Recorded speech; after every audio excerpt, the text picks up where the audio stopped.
Welcome everyone to Module 1 of the Introduction to AI Tools for Teaching and Learning. Let's get started with some of our goals for today's lesson. So in this lesson, we'll cover basic terminology related to AI and provide examples for how we are already using AI in our daily lives and introduce some concerns and opportunities of new AI models related to teaching and learning. One thing to be aware of as we work through this content is that you are likely approaching this information with two lenses, if not more. The first is your learner lens. You're here to learn this terminology, you're here to learn more about AI. But I want you to keep your educator lens on as well. Some of this early content may not be entirely new to you. Maybe you've seen it in a webinar or you've heard about this in a news article, but it still may be valuable because it offers one more example that you can draw from when it comes time to educate your own students about AI. In this way, this content can serve as both a training and a train the trainer in one. So with those two lenses in mind, let's dive in, starting with artificial intelligence defined. Artificial intelligence is a fairly general term that can be hard to explain if your students begin asking questions about it. One simple explanation is that artificial intelligence refers to the ability of a computer to perform tasks that typically require human intelligence. To be considered artificially intelligent, a machine must be able to demonstrate the complex tasks of generalized learning, reasoning, and problem solving. And it's important to note that AI is not new. It's been present in our lives for quite some time. Consider our phones, surveillance, social media, Grammarly. Whenever you see tools that make predictive suggestions, it's likely powered by AI. So here are just a few examples of that. There's autocorrect and predictive text. So something like Grammarly uses AI algorithms, deep learning, and natural language processing to suggest changes or check grammar and spelling. We see these predictions in our text messaging, our emails, and more to enhance communication. AI is also used by some facial recognition systems, and this enhances the machine's ability to detect faces in multiple conditions, such as someone wearing makeup, a person who's grown a beard, or to compensate for weight fluctuations. The AI is effectively predicting how a face might change over time or in certain conditions to still accurately recognize a face. Another example of AI today is with customer service chatbots that are programmed to answer common questions or provide information on orders and more. Similarly, digital assistants like Siri or Alexa make decisions based on the inputs you provide to determine how to answer your questions and provide the information it predicts you are looking for. Again, whenever you see auto recommendations on services or products like websites, books, movies, and more, these recommendations come from studying your data and making predictions about your preferences. And as many of us have experienced, these predictions are increasingly accurate, creepy even, which takes us to our next example, which is generative AI. And this has been the big leap forward in artificial intelligence technology. And we'll get more into this and what makes it distinct in the next few slides as we build upon our foundational knowledge with some terminology. So let's get a bit deeper into the weeds without going too far. And we'll talk about the difference between some of these common terms like AI, ML, and DL. So as discussed before, AI is a general term that functions as an umbrella for machine learning, ML, and deep learning, DL. Machine learning refers to the process of how a machine is trained on data through the use of algorithms to make predictions. So basically, we feed a ton of data into these machines, which is how the machines are able to make predictions as to what comes next. Now, the term deep learning, on the other hand, is a subset of machine learning.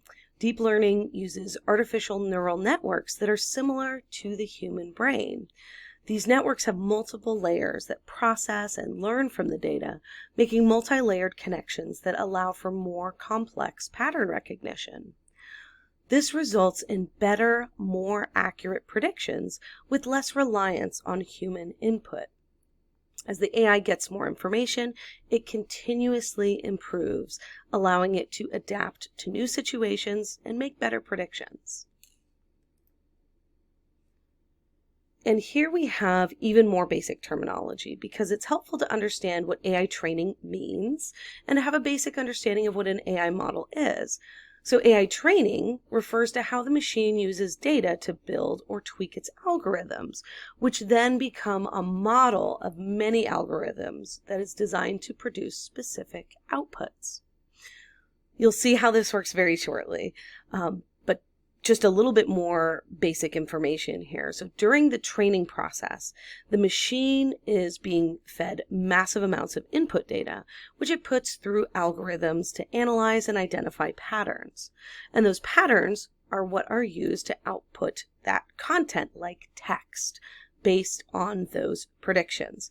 So this is how the model can make predictions on new data that it has never been exposed to before. Keep in mind, this is a high-level definition. There are many, many steps in the training process. There are different approaches to training as well, different levels of supervision in the training process, and there's a tremendous amount of data cleaning that has to happen so that it can be useful to actually train the model, and there's a ton of testing and validation that happens before a model is actually deployed. But again, we're keeping this content as simple as possible so you can support your learners as they're exposed to different AI models. Think about what they actually need to know. One example that I like to use when I'm explaining how AI works using predictive text, so like your phone's autocorrect feature, right? In this particular example, we are typing out a text message and we accidentally type out food morning instead of good morning.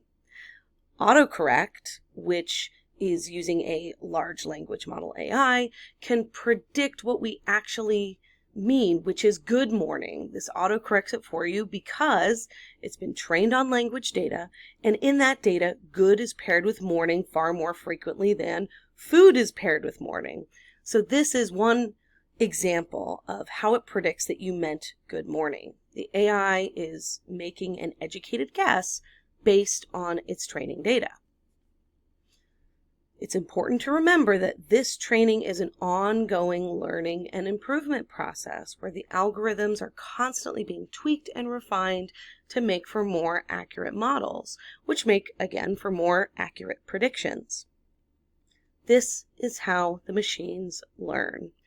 There are many types of models that are trained on a variety of data inputs, and throughout this course, we're going to be talking a lot about generative AI models in particular, because these are the applications that are being used today to generate new content, like ChatGPT, for example. So as you can see, AI can be used in so many different ways. And in this course, we will focus primarily on generative AI models being used to create new content. And when I say new content, I'm referring to a variety of different categories of content. So there's text content, and that could include outputs like poems, plays, even an essay. Some popular examples of generative AI models that can create text include OpenAI's ChatGPT, Google Gemini, Microsoft's Copilot, and Anthropic's Claude. That's my personal favorite. You'll hear a lot about that throughout this course. And there's more that are becoming available all the time. We'll review and start experimenting with these tools and others throughout this course. And similarly, generative AI models can also create images like digital art or even deepfake photos where someone appears to be photographed doing something that is totally made up, even photorealistic people that don't actually exist. You'll see all of this in the coming modules. And examples of popular generative AI models that create images include Midjourney, DALL-E, many more, with new models hitting the market all the time. And there are models that will create multiple types of content as well. ChatGPT is one example where it's able to create both text and images, and we'll get more into that in the next module. And there are other types of content that can be created through AI as well, like music and computer code, and we'll talk more about these in the coming modules. You'll get to see examples of AI-generated content, and you'll be able to use some of these AI models to generate your own content. So bear in mind, these things are changing all the time, as are their capabilities. As I mentioned earlier, there are several generative AI models that were initially launched primarily as language models. So that was ChatGPT, Gemini. They were supposed to only generate text, right? That was a couple years ago now. But now, as these models become more and more powerful, they are gaining the capability of generating multiple types of content. And this is why this course is designed to emphasize hands-on experience. The more you experiment with these tools, the better informed you will be. There are many concerns with the increasing availability of these new AI technology tools. One of the big concerns in the realm of education is the potential for students to cheat by using these tools. So how does the availability of generative AI tools impact our ability to conduct meaningful assessments that show us our learners have progressed? That's one of our big questions as educators.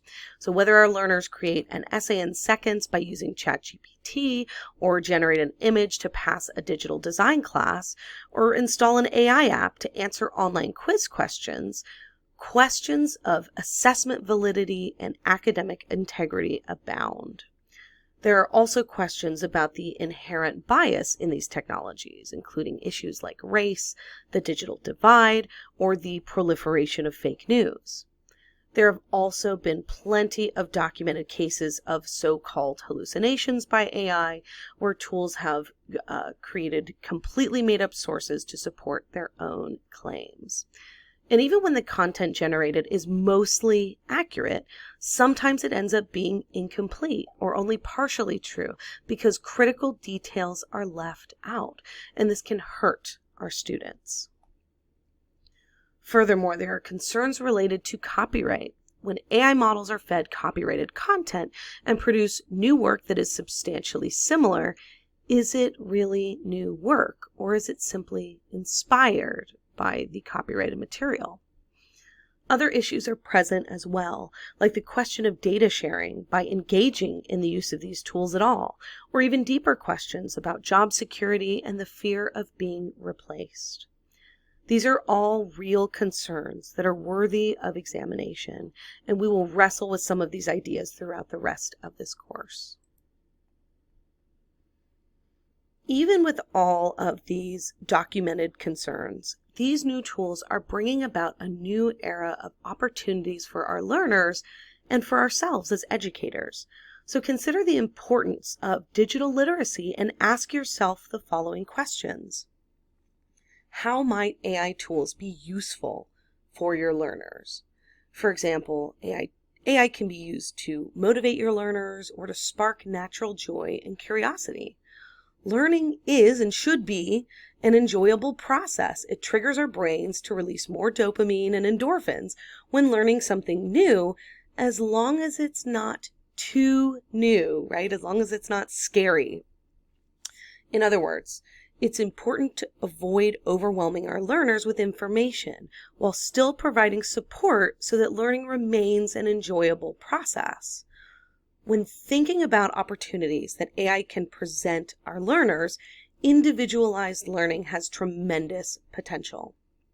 That might be in the form of a chatbot that your learners can engage with in your course, or maybe a syllabus tool. And there's tons of other examples that we'll talk about in the coming modules. Another question to ask yourself is this: what risks does generative AI pose when it comes to the specific learning objectives and outcomes that you are working with? will access to this technology disrupt your ability to assess your learners' new abilities? Or will this enhance their engagement with the materials? Another core question is this: will your students need to know how to use AI models to perform future tasks or to do their jobs at peak effectiveness? If so, it may be that AI needs to be included as a part of your approach to your instructional design process when you're preparing your content for your students, when you're doing those curriculum updates. And of course, we must consider how AI tools affect our efforts to be equitable and inclusive. We'll investigate this more deeply in the coming modules, but it's important to have these questions in mind as you navigate through the course materials. Ultimately, we don't want to disadvantage our learners one way or another. The truth is, there are more questions than answers at this point, and this course will not provide all of those answers. It can't. But as you navigate through the content, keep in mind that the goal of this course is to help you begin to equip yourself with the foundational knowledge that you need to begin to understand the opportunities and the concerns related to generative AI tools and teaching and learning. You will be guided through the process of experimenting with many of these tools so that you can explore how they can be used for various tasks when developing instructional content, and you will also begin developing your own policies governing the use of these tools by your students, whether that is in the traditional classroom or in a training environment. You will also be introduced to how to detect the usage of generative AI tools and how to approach those conversations with your learners, all while keeping equity and inclusion and the benefit of all learners at the forefront. Keep in mind that AI is in a state of exponential growth and change, and some of the limitations and challenges will evolve. This is why there's a great deal of information in this course that emphasizes the opportunities for continued growth and development in this area. Okay, so that's it for this lesson. In review, we went over some basic terminology related to AI. We reviewed how AI has already been present in our lives for quite some time. We also discussed how generative AI works specifically, along with some of the challenges and opportunities related to teaching and learning applications. So let's talk about a few activities that you will need to complete this module. So first, make sure to go over the glossary of AI terms in this course. This includes the information covered in this lecture, as well as a few other terms that may come up in the required resources linked below this embedded video. After that, you will complete a microlearning activity, which is a few short questions that will cement your understanding of the concepts we've discussed. After that, you'll complete the quiz and then engage in the reflective activity. And the reflective activity this week, or in this module, is a discussion. So make sure to post early so there's enough time to engage with your peers. And don't forget, there is support should you need it. You can always send your course facilitator a direct message in Canvas or by email. That course facilitator may or may not be me. I'm the developer of this course.